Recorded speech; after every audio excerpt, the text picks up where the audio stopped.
नमस्कार, सीताचा स्वयंपाकमध्ये आपलं स्वागत आहे. तर मैत्रिणींनो, आज तुम्हाला दाखवणार आहे उकड वांग. तर वांग्याचे प्रकार बरेच दाखवले आहे, तर ह्या प्रकार फार वेगळा आहे. हा पहा तुम्ही उकड वांग कसं बनवायचं. तर काटेरी वांगी घेतलेली आहे अर्धा किलो आणि अर्धा किलो वांग्याचं मी उकड वांग करणार आहे. फार अप्रतिम डिश आहे. नक्कीच तुम्ही व्हिडिओ पहा, संपूर्ण कळेल तुम्हाला.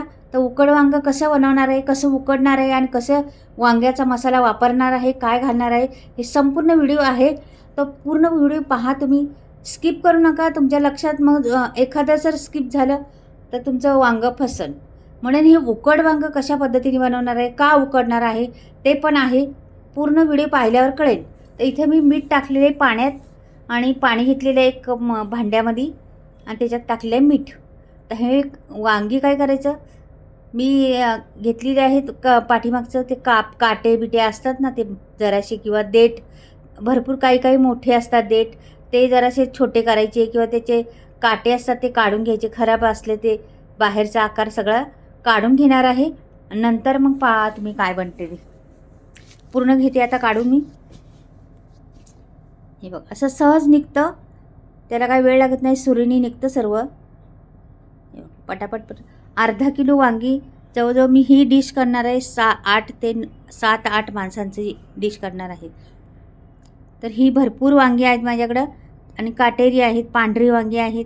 तुमच्याकडं ती थोडी अशी जांभळ्या कलरची वांगी असली तरी पण चालेल, ती पण घेतली तरी चालतील आणि अशी घेतली तर उत्तमच आहे. तर पहा, मी आता ही मला भेटलेली आहेत काटेरी वांगी, आणि छोटी छोटी वांगी आहेत, जास्त मोठी नाही घेतली मी. तर आता इथे मधोमध कापायचे असं आणि त्याला 4 भाग असे करायचे. ते काही काही ह्याच्यात कसं किडे बिडे असतात, ते पण पाहायचं व्यवस्थिशीर आणि मिठाच्या पाण्यात टाकून द्यायचं. मिठाच्या पाण्यात टाकल्यामुळं आतपर्यंत त्याचा मिठाचा स्वाद जातो त्या वांग्यामध्ये आणि चव येते वांग्यांना. म्हणून मग कापल्यानंतर मिठाच्या पाण्यात टाकायची, म्हणून काळी पण पडती नाहीत आपली वांगी आणि मिठाच्या पाण्यात सुरक्षित पण राहतात. म्हणून मिठाच्या पाण्यात वापरायचं, चिरल्यानंतर पाणी टाकून द्यायचं पाण्यात. तर ही बऱ्यापैकी मी चिरलेली आहेत. तर ही सर्वच मी पटापट घेतलेली आहे फास्टमध्ये जरा, आणि तुम्हाला मोठा व्हिडिओ नाही होऊन जरा फास्टमध्ये मी चिरलेली आहेत आणि सर्व वांगी मी चिरून घेतलेली आहेत. आता ही वांगी पूर्ण चिरून घेतलेली आहेत बा. ह्याच्यात चांगलं पाणी डुबवतपर्यंत ठेवायचं बाजूला. आणि इथं मी आता कांदा घेणार आहे. कांद्याचे असं किसून घेणार आहे बघा. हा किसण्याची कारण, ह्याला बारीक पण होतो पटकनी, आणि असा लांबडा हवी असला तर लांबडा हवी पण भेटतो आपल्याला, आणि पातळ स्लाईस भेटतात. त्याच्यामुळं आपल्याला रेसिपी करण्यासाठी खूप सोपं जातं. आणि पातळ झाल्यामुळं मसाले भाजला किंवा रेसिपीमध्ये टाकायला किंवा आणखीन काहीसाठी असलं तर पातळ स्लिप असली तर सोपंच जातं. म्हणून मी पातळेने किसून घेतलेला आहे, चिरला नाही कांदा. नंतर आता मग तर बघा चिरून घेणार आहे आता. अशा पद्धतीने पटकनी पण होतो आणि चिरून पण होतो आणि बारीक बारीक होतो खूप. हे पहा, आता हे झालेलं आहे बारीक बारीक एकदम मस्त. कांदा अर्धा केलेला आहे मी, अर्धा तसाच ठेवलेला आहे. हा अर्धा आपल्याला पुढे उपयोगी पडणार आहे. तर हे मी बाजूला ठेवते. खोबरं घ्यायचं, खोबरं पण असंच किसून घ्यायचं. हे असंच किसल्यामुळं काय होतं, ते किसून हे किसूनमध्ये फरक असतो भरपूर. ह्यानी पटकनी होतं. मग अशा वातळ स्लाईस करून घ्यायच्या सगळ्या खोबऱ्याच्या. तर मी करून घेतलेल्या आहेत खोबऱ्याच्या मोठ्या बारीक अशा. काही काही मोठ्या पण टाकल्या आहेत आणि काही बारीक पण केलेल्या आहेत. तर आता हा खोबरं मी लोखंडी तव्यावर भाजून घेणार आहे. तर इथे मी भाजून घेतलेलं आहे लोखंडी तव्यावरती. छान असं खरपूस त्याला स्मोकी स्वाद आला पाहिजे अशा पद्धतीचं भाजायचं, का की लोखंडी तवा असल्यामुळं आपण स्मोकी स्वाद येतच त्या रेसिपीला. छान लागते ही रेसिपी लोखंडी तव्यातली, आणि ते धूर आतमध्ये बसतो त्या मसाल्यामध्ये ना, आणखीनच टेस्ट येते. म्हणून तुमच्याकडं असला लोखंडीचे वापर करा. कढी असली किंवा तुमच्याकडं तवा असला, काही असला तरी लोखंडाचा उपयोग करा तुम्ही. तर हे छान हलवून घेते. अजून लसूण घातलेलं आहे, आलं घातलेलं आहे आणि कांदा पहा. आपल्याला बनवायची आहे वांगी.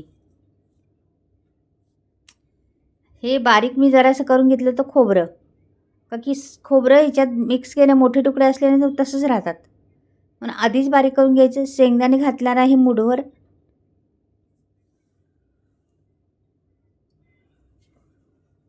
आणि ते पण असे छान भाजून घ्यायचे आपल्याला. जास्त करपायचे नाही, थोडीशी नमी त्याची घालवायची. हे पहा, नमी आता त्याची घालवलेली आहे, त्याच भांड्यात काढलेली आहे मी. आता हे सगळं थंड झालेलं आहे, मी आता ह्याला वाटून घेणार आहे.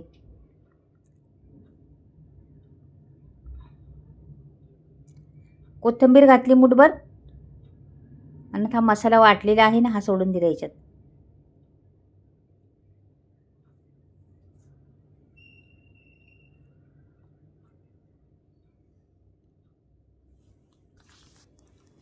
आता हा मसाला मी ताटात ओतणार आहे. आपल्याला किती हवी तेवढा घेतलेला आहे मी, आणि हा ताटात ओतून घेणार आहे. आता ह्याच्यामध्ये लागणार आहे दुसरा मसाला आणखी आपल्याला. इथं मी घेतलेला आहे लाल तिखट, 2 चमचे लाल तिखट वापरलं, 1 चमचा धने पावडर वापरलेली आहे, अर्धा चमचा गरम मसाला वापरला, आणि अर्धा चमचा हळद. हे मसाले पुरेसे झालेले आहेत आपले. आता कोथिंबीर माझ्याकडे होती तेवढी टाकलेली आहे, वाटून पण घातलेली आहे, आणि अशा पद्धतीने मी टाकलेली आहे. आता ह्याच्यावर मी टाकणार आहे तेल, ह्या मसाल्यावर 2 स्पून तेल टाकलेले आहे. आता हे मिक्स करायचं, सर्व एकजीव करायचं.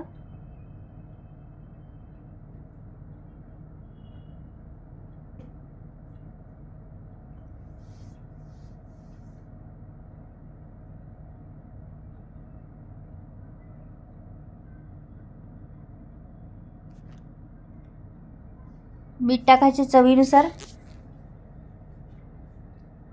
छान असं मिक्स करून घ्यायचं. तर हा मसाला आपल्याला पुरेसा झालेला आहे, एवढाच मसाला बास झाला आपल्याला. हे उकड वांग करण्यासाठी खूप टेस्टी लागते हे उकड वांग नक्कीच करून पहा तुम्ही.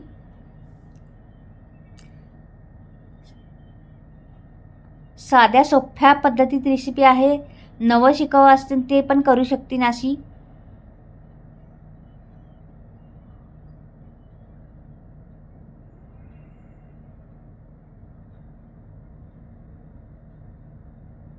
तर ही वांगी घ्यायची आणि भरून घ्यायची सर्व.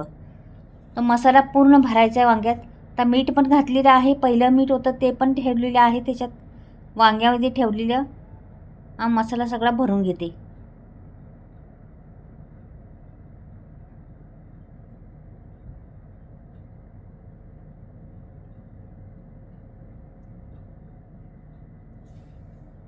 बऱ्यापैकी भरून झालेला आहे आपला. आता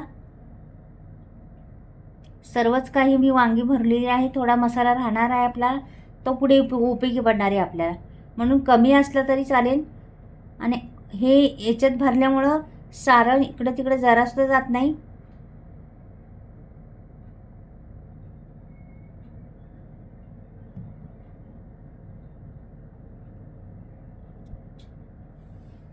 एक कुकर ठेवलेला आहे, त्याच्यावर एक भांडं ठेवलेलं आहे, खाली गाळा ठेवलेला आहे, आणि ही वांगी सगळी मी ह्याच्यात सोडून देणार आहे.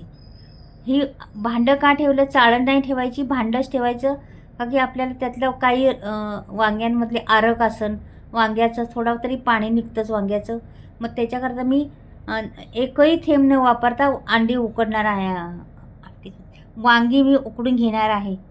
पहा, जरासुद्धा एकही थेंब न वापरता ह्या भांड्यामध्ये उकड करणार आहे वांग्याची.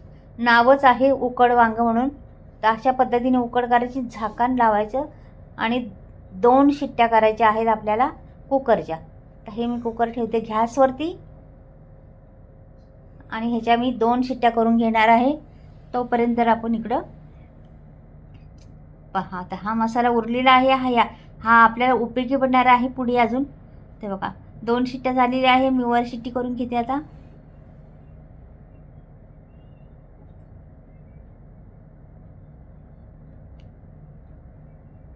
हे बघा, छान असं वांगी आपली उकडली आहेत, मस्त एकदम. वाव,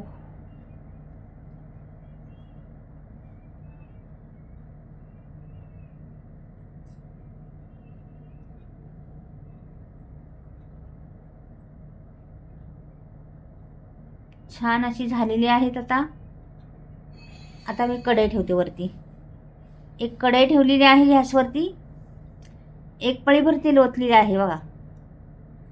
पुरेसे आहे आपल्याला पळीभर तेल एवढ्या वांग्यासाठी. इथं मोहरी टाकलेली आहे, जिरं टाकलेली आहे.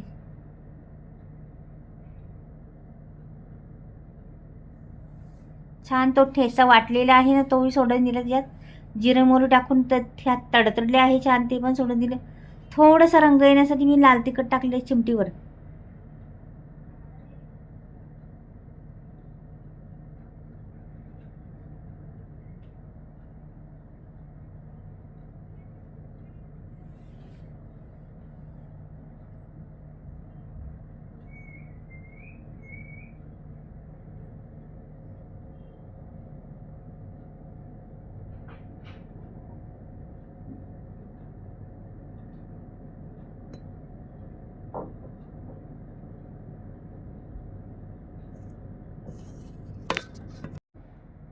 अशा पद्धतीने मी वांगी सगळी सोडून देणार आहे. असं रसरशीत वांगं बनणार आहे. पहा तुम्ही, मसाला बी भरपूर झालेला आहे आणि वांगं तर आपलं पहिलंच शिजून झालेलं आहे. नुसतं 5 मिनटं पण नाही, 2-3 मिनटं ठेवणार आहे, जास्त नाही ठेवणार. 2-3 मिनटात आपलं वांगं तयार होणार आहे. असं वांगं तुम्ही कधीच खाल्लेलं असणार आहे या पद्धतीने करून.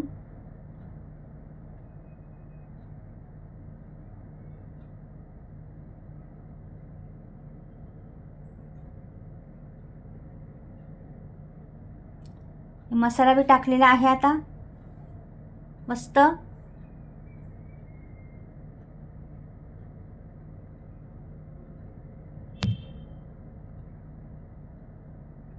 झाकण ठेवलेलं आहे आपण. तर झाकण उघडून दे बा, मस्त तरी आलेली आहे. खूप छान असं वांगं रसरशीत भरलेलं आहे बा. अगदी भातावर खा तुम्ही, तोंडी लावण्यासाठी पण घ्या. उत्तम गावरा वांगा आहे.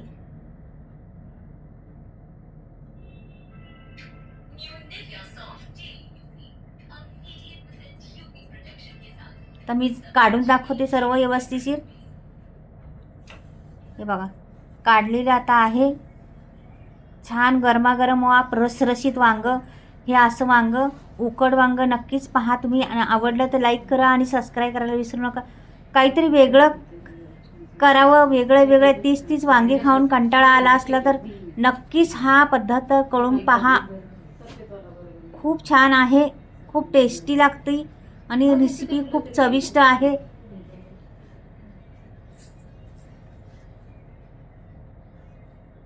हे बघा, झालेलं आहे आपलं उकड वांगं. तर चला मैत्रिणींनो, बाय. परत भेटूया काहीतरी वेगळं. संपूर्ण व्हिडिओ पाहिल्याबद्दल खूप सारा धन्यवाद तुम्हाला. बाय, परत भेटूया.